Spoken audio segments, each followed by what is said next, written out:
A finales de la década de los 50, Fidel Castro y su pequeño grupo de guerrilleros cubanos comenzaron una revolución que desafiaba los deseos de Estados Unidos de controlar el hemisferio occidental.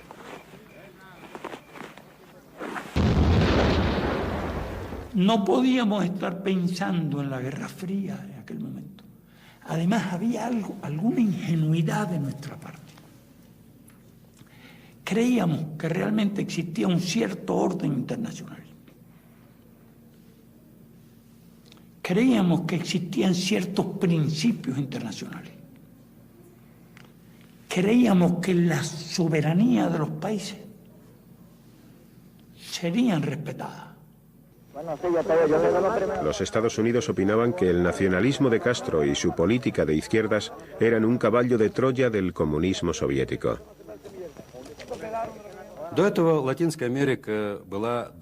Hasta ese momento habíamos considerado a Latinoamérica como un continente distante, exótico, con el que prácticamente no teníamos relación alguna. La Revolución cubana lo cambió todo.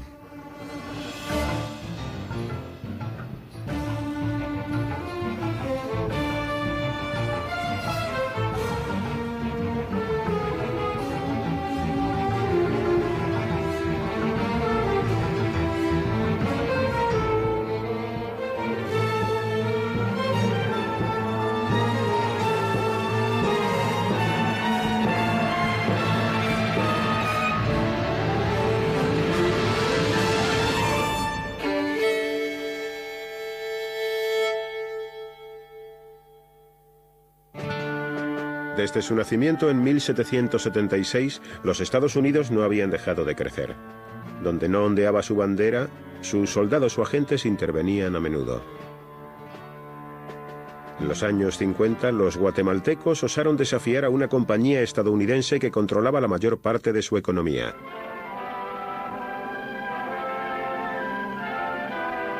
La United Fruit Company de Boston poseía 2.000 hectáreas de terreno, el ferrocarril, el puerto y las telecomunicaciones. Pero muchos campesinos guatemaltecos encontraban difícil sobrevivir así. En 1950, Jacobo Arbenz fue elegido presidente. No era comunista, pero muchos de sus aliados más próximos sí. Militar retirado, Arbenz trató de modernizar la atrasada sociedad de Guatemala. Estos planes inquietaron a Washington. Aquí nos enfrentábamos obviamente a la intervención de un poder extranjero, puesto que estos partidos nacionales no eran realmente nacionales, ya que estaban siendo fundados o al menos asesorados por una potencia extranjera, por ejemplo la Unión Soviética. El gobierno de Arbenz, que llevaba en el poder desde el año 1950, no disfrutaba de ningún apoyo logístico de la Unión Soviética. Ni siquiera teníamos relaciones diplomáticas con ellos. No existía una delegación soviética en Guatemala. El presidente Arbenz puso en marcha un programa de reformas agrarias y compró tierras en barbecho para dárselas a los agricultores. En compensación, ofreció a los terratenientes el valor de lo que ellos mismos habían declarado en concepto de impuestos. A la United Fruit solo le ofreció por sus terrenos algo más. Respaldada por los Estados Unidos, reclamaba 16 millones. Vio que yo no me puse contento. Y me dijo que no te agrada la noticia. Entonces yo le dije, bueno, pero es que ahora vamos a tener que pelear en dos frentes. Vamos a tener que pelear con los finqueros internos y con los Estados Unidos. Mi homónimo en Guatemala, el director de la estación de Guatemala, estaba enviando informes también sobre la infiltración comunista al gobierno y, por supuesto, mencionó a José Manuel Fortuny y a otros antiguos comunistas estalinistas que estaban accediendo a puestos muy ventajosos en el régimen de Arbenz. En este punto muerto, los Estados Unidos nombraron nuevo embajador a John Purefoy. Purefoy ya había vivido las tentativas de los comunistas para hacerse con el poder en Grecia. Pero fue en esa ocasión le digo a Arbenz, señor presidente, todo esto de la United Fruit Company lo podemos arreglar. Podemos a que llegue a acuerdos satisfactorios la United Fruit Company. La United Fruit Company no es el problema. El problema son los comunistas que usted tiene en el gobierno. Nada menos que John Foster Dulles, que era el secretario del Departamento de Estado, era parte de abogados que eran los abogados de la United Fruit Company. Y su hermano Alan era el jefe de la CIA. Y que no les costó mucho, pues, convencer a su presidente, que en ese caso era un militar, el señor Eisenhower, para que les diera luz verde para derrocar al gobierno de Arbenz. U.S. Secretary of State Dulles takes the rostrum to urge united action by the Americas to outlaw international communist intervention in the Western Hemisphere. This conference was shocked by the dastardly attack on members of the United States Congress by those who professed to be patriots. They may not themselves have been communists, but they had been subjected to the inflammatory influence of communism, which avowedly uses extreme nationalism as one of its tools. Una vez más, Arbenz vistió su uniforme de coronel. Guatemala se preparaba para la guerra.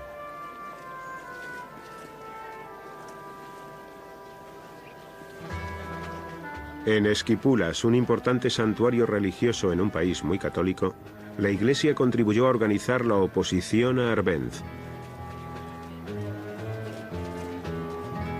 PB Success era el nombre en código de una operación de la CIA que movilizó a exiliados, descontentos y campesinos para hacerles entrar en acción.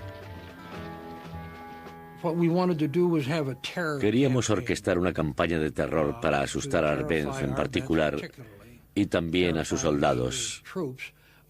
Igual que los bombarderos Stuka alemanes aterrorizaron a la población de Holanda, Bélgica y Polonia al comienzo de la Segunda Guerra Mundial y dejaron a todo el mundo paralizado.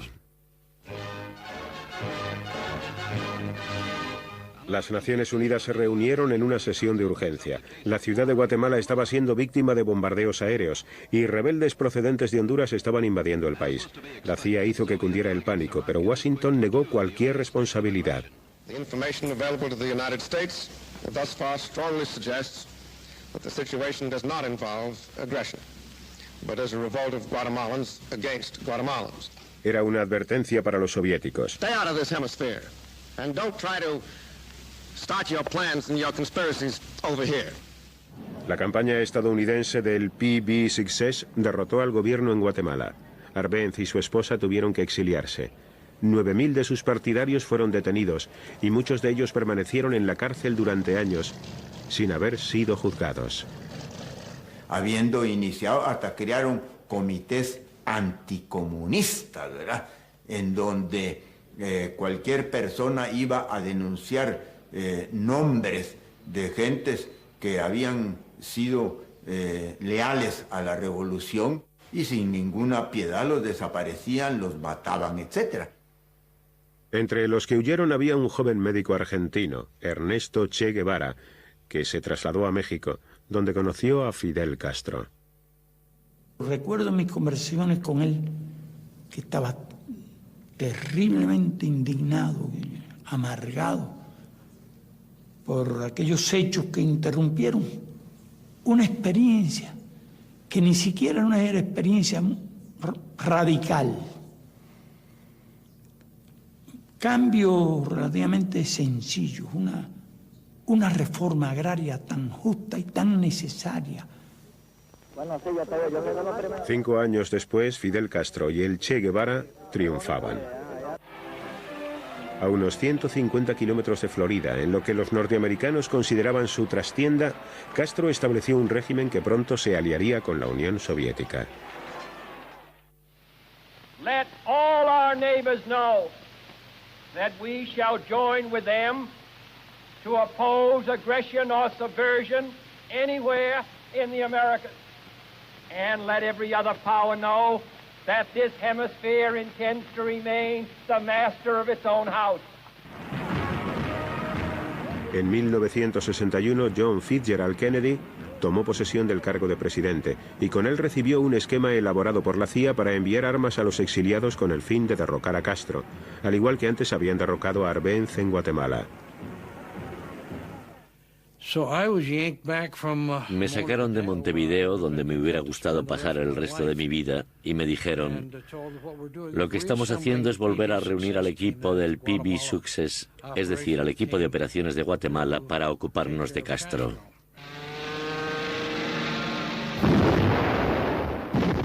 En la bahía de Cochinos, las fuerzas de Castro hicieron retroceder a los invasores enviados por la CIA.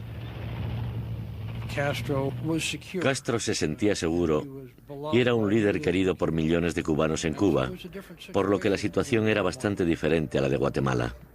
Y los gusanos, los privilegiados, los parásitos y los hijos de los parásitos que quieran enarbolar la bandera vergonzosa del crimen y de la traición a la patria, sepan que no se van a enfrentar con señoritos, sepan que se van a enfrentar con hombres. Castro, triunfante, estaba ansioso por llevar la revolución armada a Latinoamérica. Para combatir el desafío lanzado por los cubanos, los Estados Unidos establecieron en su zona del Canal de Panamá una sofisticada escuela. Allí se entrenaba a soldados de todo el mundo para contrarrestar la insurgencia.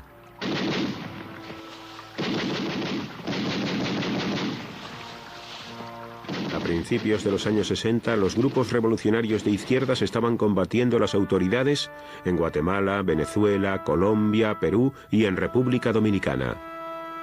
Marines are ordered into the revolt-torn small island country by President Johnson. 500 Leathernecks are put ashore by helicopter. En 1965 los marines de los Estados Unidos entraron en combate con los dominicanos, que estaban tratando de volver a colocar en el poder a su presidente electo. The American nation cannot, must not, and will not permit the establishment of another communist government in the Western Hemisphere. Если Советский Союз La Unión Soviética, y en especial desde que Brezhnev subió al poder en 1964, observaba el principio de la coexistencia pacífica, de la de tanto distensión y de la relajación de las tensiones internacionales. Pero los cubanos tenían una teoría que se podría describir como: queremos tener 100 Vietnams. El Che Guevara estaba detrás de ese llamamiento a los 100 Vietnams. En 1965 viajó al Congo y más tarde al corazón de Sudamérica para promover la causa de la revolución violenta. A finales de 1967, los instructores estadounidenses que estaban entrenando a tropas bolivianas le tendieron una trampa al Che Guevara. En más de una oportunidad nos dijo: se nos aproxima el último combate. Hay que prepararse para él. Hay que tener muy en cuenta que ninguno debe ser prisionero, especialmente los cubanos. Consiguieron capturar al Che Guevara vivo. Unas horas más tarde, un disparo acabó con su vida. 5 miembros del grupo de Guevara escaparon a la capital de Bolivia, La Paz. Específicamente, cuando nosotros llegamos a La Paz, logramos hacer contacto con Salvador Allende en Chile. Nos mandó toda su ayuda. Puso todo su partido en función de nuestra salvación.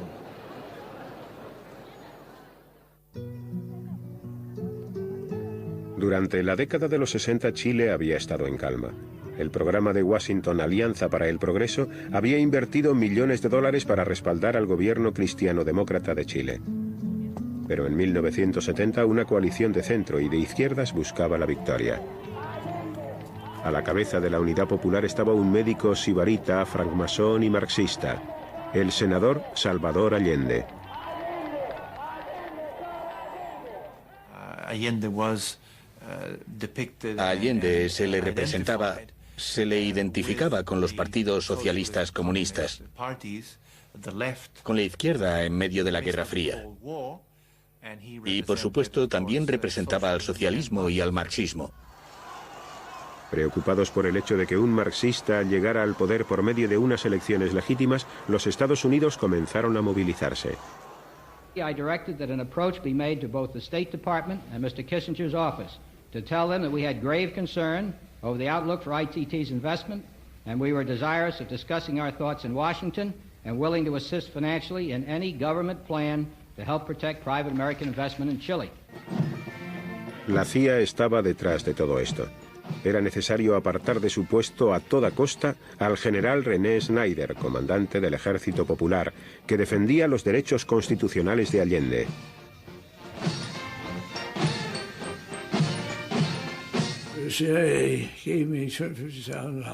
La CIA me dio $250.000 para que nos deshiciéramos de Snyder.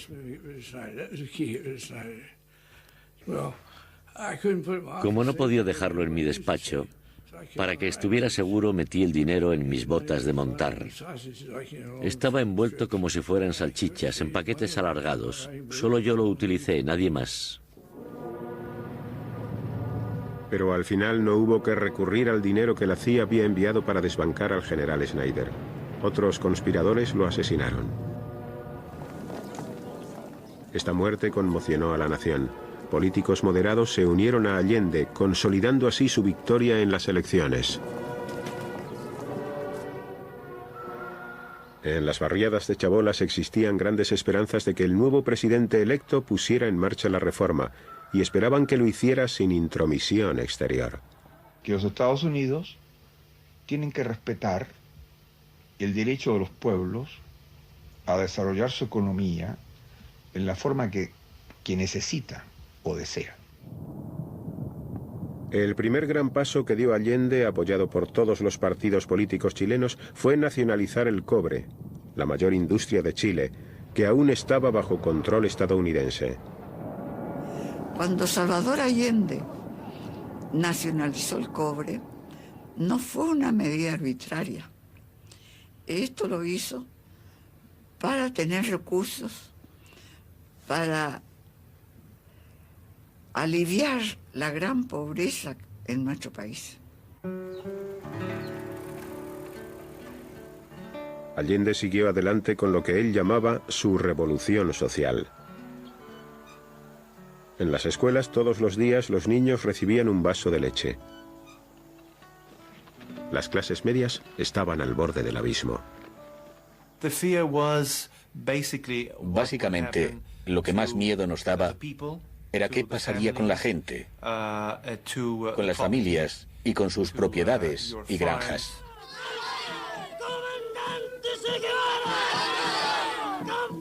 En el medio rural chileno, los campesinos, cantando consignas procubanas, comenzaron a apoderarse de las tierras. Lo que sucedió después confirmó todos nuestros temores, porque el gobierno, por su parte, comenzó a expropiar las tierras, comenzó a expropiar la industria. Poco a poco el Estado se estaba haciendo con el control de la economía de Chile. Esta situación preocupaba a los financieros extranjeros y también al Banco Mundial, que le retiró todos los créditos. Chile, of course, is interested in obtaining loans from international organizations where we have a vote. And I indicated that wherever we had a vote, where Chile was involved, that unless there were strong considerations on the other side, that we would vote against them. En noviembre de 1971, Fidel Castro llegó para respaldar la política de cambios de Allende, que había salido elegida en las urnas. Apoyábamos totalmente su política. Preparamos a alguna gente para la seguridad personal en la cual teníamos experiencia, porque habíamos tenido que defendernos de aquellos que querían liquidarnos. Y esa experiencia se la transmitíamos a él porque pensábamos que tenía enemigos que podían tratar de atentar contra su vida. El peligro no solo procedía de la derecha. La política cubana de Castro de la Revolución Armada contaba con el favor de la extrema izquierda de Chile, que era hostil a los métodos de Allende. Pero la mayoría de los chilenos ignoraron el llamamiento a la lucha armada. La inflación estaba aumentando y la derecha atacó económicamente. El dinero de la CIA sirvió para pagar a los camioneros por paralizar el país. Ante las Naciones Unidas, Allende acusó a la ITT de tratar de provocar una guerra civil. Se proponía el estrangulamiento económico, el sabotaje diplomático, el desorden social, crear el pánico en la población, para que al ser sobrepasado el gobierno, las Fuerzas Armadas fueran impulsadas a quebrar el régimen democrático e imponer una dictadura. Moscú era la siguiente parada. Allí Allende trató de conseguir el dinero que necesitaba para evitar la bancarrota, pero no consiguió convencer a los rusos, que ya estaban derrochando una fortuna en apoyar a Cuba. Al final, llegamos a una conclusión. Si seguía utilizando medios tan democráticos y no recurría a las armas para acabar con la resistencia de fuerzas de oposición más fuertes que él, este régimen pronto se derrumbaría. Santiago, capital de Chile. Junio de 1973. La popularidad del gobierno crecía sin cesar, y algunos oficiales militares de derechas frustrados tomaron las calles en una tentativa de golpe de Estado. Mientras que la prensa de todo el mundo presenciaba el fallido intento de golpe militar, un reportero sueco, Leonard Hendriksen, con su cámara aún en funcionamiento, fue abatido a tiros.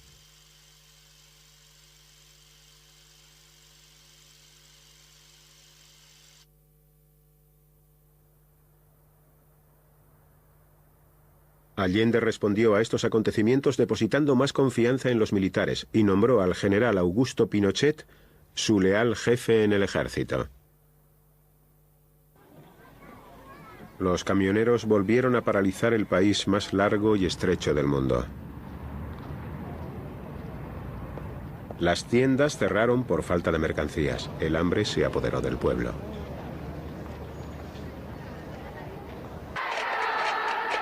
Las amas de casa se echaron a la calle golpeando cazuelas y sartenes como símbolo de su protesta. La extrema derecha comenzó a urdir sus tramas. Lo cierto es que la situación cada vez era más ominosa. Y entonces tuvimos la posibilidad de acceder a determinada información, y no porque estuviéramos en contacto con los conspiradores, porque no era así. Poco después del mediodía del jueves 11 de septiembre, por orden del general Pinochet, aviones Hunter británicos descendieron en picado sobre el Palacio Presidencial de la Moneda, ocasionando incendios que arderían durante semanas. Mi mujer y mis hijos estaban en casa, y desde allí veían perfectamente los aviones que volaban sobre nosotros, para luego descender y lanzar sus bombas sobre la Moneda. Esa mañana, desde la Moneda, Allende había emitido un comunicado para toda la nación. Trabajadores de mi patria, tengo fe en Chile y su destino. Sigan ustedes sabiendo que mucho más temprano que tarde, de nuevo, abrirán las grandes alamedas por donde pase el hombre libre para construir una sociedad mejor. ¡Viva Chile! ¡Viva el pueblo! ¡Vivan los trabajadores!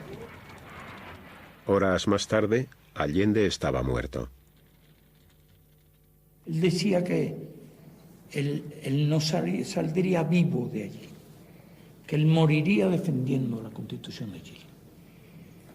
Y cumplió su palabra. El general Pinochet pronto dejó su huella en el país. En la capital, los sospechosos fueron congregados en el Estadio Nacional. A muchos de ellos, como el cantante de música folk, Víctor Jara, nunca se les volvió a ver con vida. I know that he behaved with great moral courage.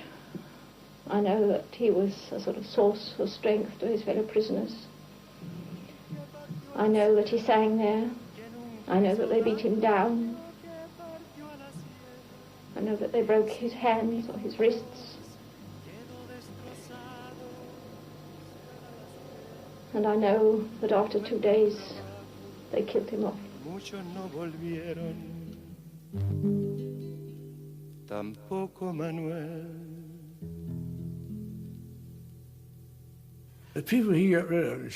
Las personas de las que se deshizo, a las que disparó en el estadio, eran malas personas.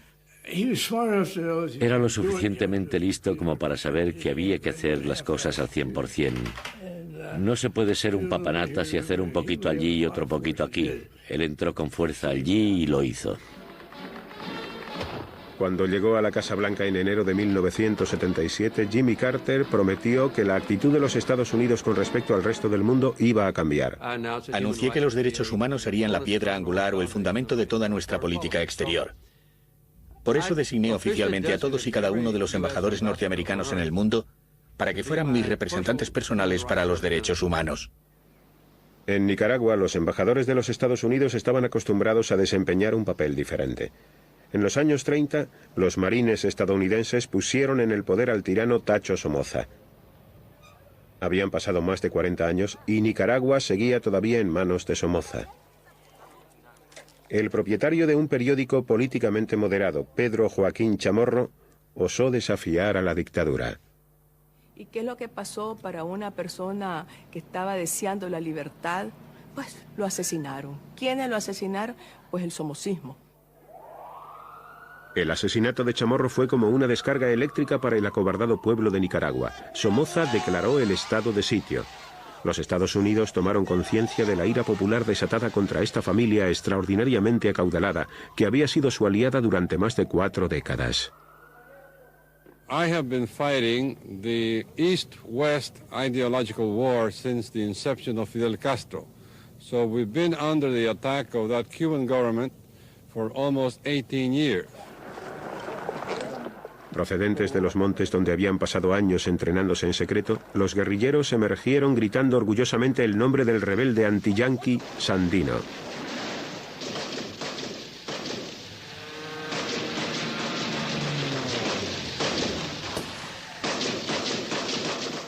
Pero en la ciudad de Esteli, los tanques de Somoza, que eran los utilizados por los estadounidenses durante la Segunda Guerra Mundial, consiguieron la victoria. Murieron 2000 personas. Esteli se convirtió en una ciudad muerta.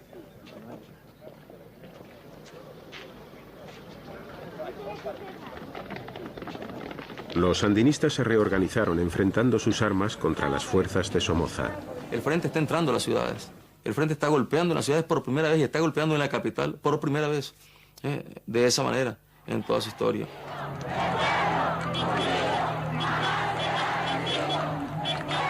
El deseo de ganar de los sandinistas triunfó. Managua se volvió loca de alegría.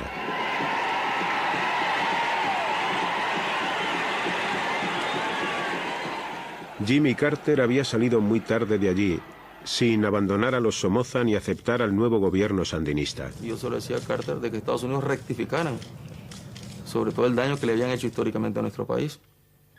Es decir, nosotros en nuestro himno teníamos y tenemos una consigna que dice Yankee, enemigo de la humanidad.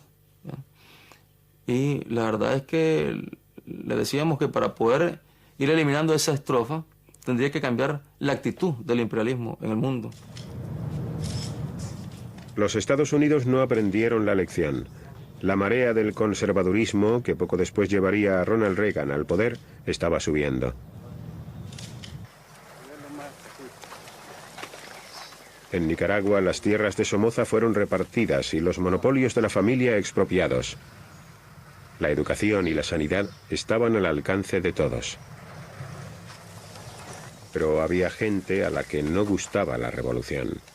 a toda aquella persona que no estaba de acuerdo con la política del régimen sandinista era sujeto a confiscación y era sujeto a encarcelación y era también expuesto a la muerte. Muchos de ellos fueron incluso asesinados solamente por no estar de acuerdo en esas cosas con el Frente Sandinista. En la sombra, los que se oponían a la revolución planeaban su venganza.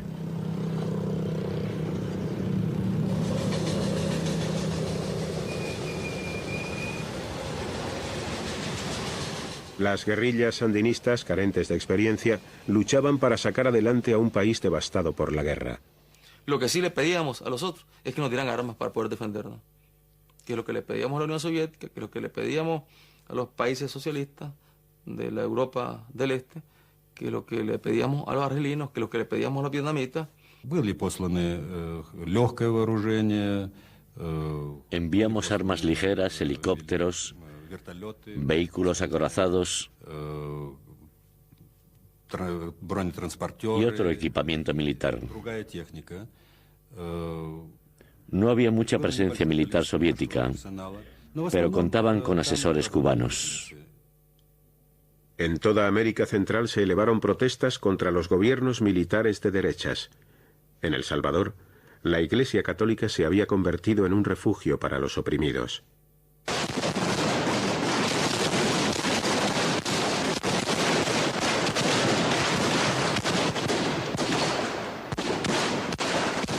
En los mismos escalones de la Catedral de San Salvador, los militares decretaron que había que poner freno a quienes se manifestaban en favor de los derechos humanos.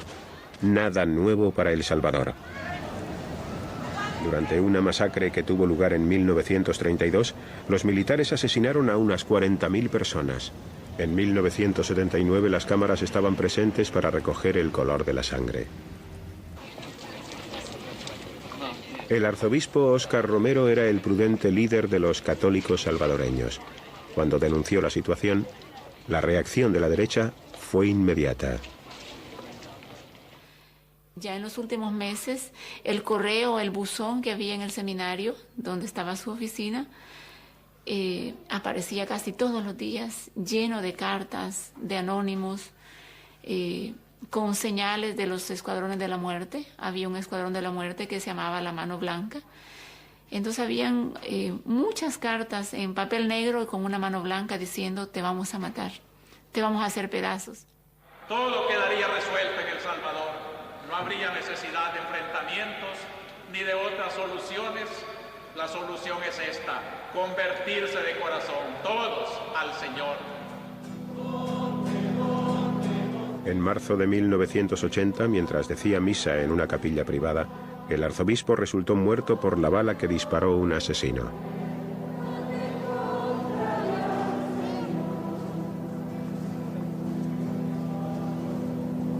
En su funeral, los militares golpearon de nuevo. Yo solo recuerdo que hubo un estallido, una explosión de una bomba. Y a partir de la explosión de la bomba, muchos disparos y la gente correr por todos lados. Fue realmente un desastre porque la gente corrió, unos atropellaron a otros, las balas que caían sobre ellos fueron muchos muertos, muchísimos muertos. ¡Tenés tarea, compañero! El hecho de que el arzobispo de San Salvador hubiese sido asesinado, que era como la máxima representación de la iglesia y que no les había importado asesinarlo, prácticamente hizo que todos nos sintiéramos sin protección, diciendo esto: o nos vamos a la lucha abierta, al monte, como decíamos, o nos van a matar a todos aquí en la ciudad. El 3 de diciembre de 1980, 3 religiosas estadounidenses y una trabajadora laica salieron del Aeropuerto Internacional de San Salvador y emprendieron el largo camino a la ciudad. En el trayecto, las violaron y las mataron. Sus cadáveres fueron hallados en una tumba poco profunda.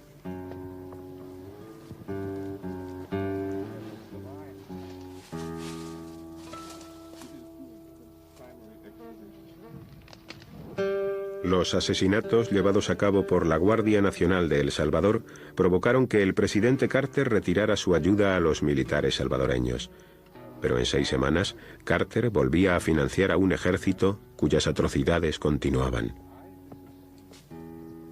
Todo estuvo vinculado a golpes, ¿verdad? A choques eléctricos, bueno, la violación y sobre todo tenerlo sin ropa, desnudo, porque nomás me llevaron al cuartel central, me quitaron la ropa, me tuvieron esposada de piernas, de los pies y de las manos y me cubrieron los ojos, me vendaron los ojos para que no les viera la cara a los que me estaban interrogando.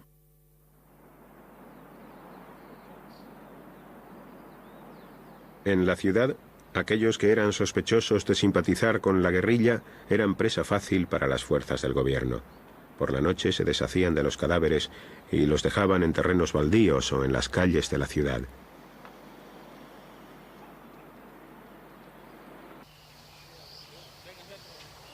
Como los sandinistas en el vecino Nicaragua, las guerrillas salvadoreñas no tenían ninguna intención de abandonar. Los daños ocasionados por la guerra eran inmensos. En los Estados Unidos, la nueva administración Reagan culpaba de todo a Cuba y a Moscú. What we are watching is a 4-phased operation. Phase 1 has been completed, the seizure of Nicaragua. Next is El Salvador, to be followed by Honduras and Guatemala. It's clear and explicit. There is a Caribbean domino theory that's unfolding. Well, I wouldn't call it necessarily a domino theory. I would call it a priority target list. A hit list, if you will, for the ultimate takeover of Central America. Mire, realmente si hubiese existido ese plan maestro soviético-cubano, habríamos ganado la Guerra Fría. Si realmente hubiera existido un plan maestro. Pero desgraciadamente no existía ningún plan maestro. Todo lo contrario, la acción de Cuba chocaba con los intereses en ese momento soviéticos.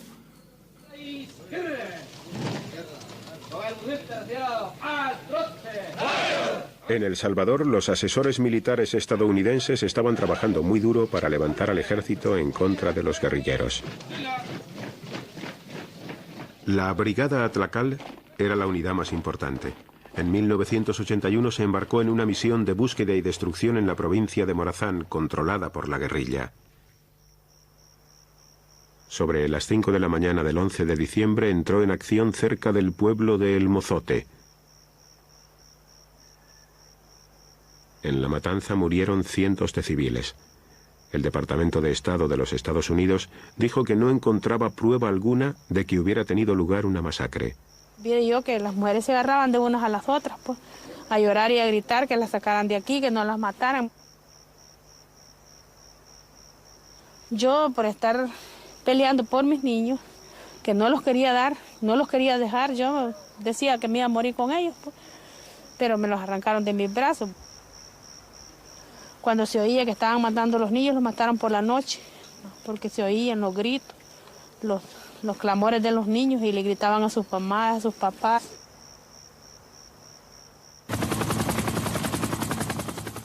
Mientras que la administración Reagan se movía para sostener a la derecha en El Salvador y para derrocar a la izquierda en Nicaragua, la vecina Honduras se convirtió en una base para todo tipo de actividades estadounidenses.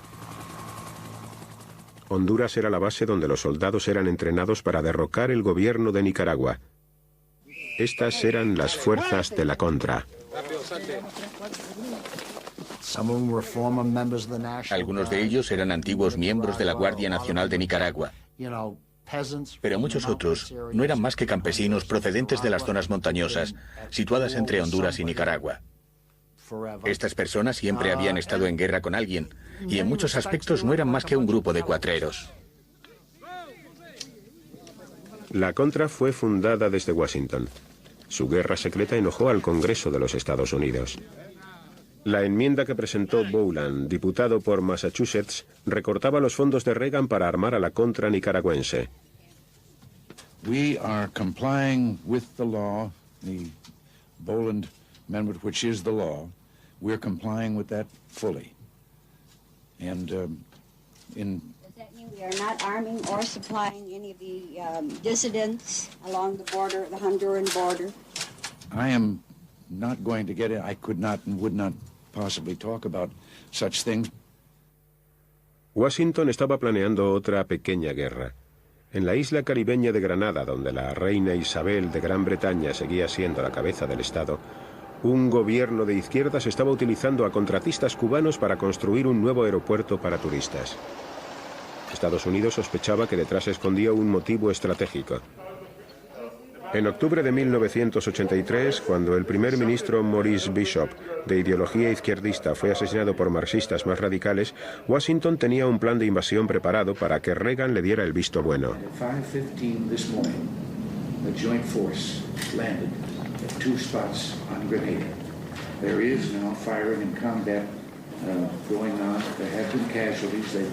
Los Estados Unidos no se habían preocupado de consultar a la reina de Inglaterra o a su primer ministro, Margaret Thatcher. Todo terminó en pocos días. La verdad es que me enteré de la invasión de Granada por el presidente de Honduras, que me llamó y me dijo, ¿sabes lo que está pasando? Yo le respondí, bueno, tengo una idea, pero no sé nada seguro. Y me dijo, estáis invadiendo Granada. Así que, por favor, dile a las tropas que cuando hayan terminado allí se den una vuelta por Nicaragua. Muchos acogieron con entusiasmo a los estadounidenses. En 6 semanas, después de haber hecho su trabajo y de mejorar la imagen del presidente Reagan, las tropas de los Estados Unidos regresaron a casa. En Nicaragua, la cruzada de Reagan contra los sandinistas adquiría proporciones cada vez mayores. Los sandinistas necesitaban desesperadamente una divisa fuerte para sus exportaciones y para devolver los préstamos al banco. Como solo poseían un puerto que se pudiera utilizar, decidieron que había llegado el momento de poner minas en la bahía de Corinto, y a la vez se aseguraron de que le notificábamos al Banco Lloyds de Londres que allí había minas. Así presionaron a las compañías navieras para que se mantuvieran alejadas de aquí. Pues bien, funcionó. Las preciosas reservas de petróleo de Nicaragua se convirtieron en humo. La economía se tambaleaba. Y mientras tanto había que encontrar la manera de contener la invasión de la Contra, respaldada por los Estados Unidos. Los sandinistas pidieron ayuda a los soviéticos. Los dirigentes en Moscú no querían provocar a los Estados Unidos para que enviasen más ayuda militar a la Contra y al gobierno de Honduras. Por eso, cada vez que los sandinistas enviaban una petición a Moscú, lo rechazaban educadamente. Los sandinistas, con la ayuda de Cuba, juraron defender sus fronteras y la revolución.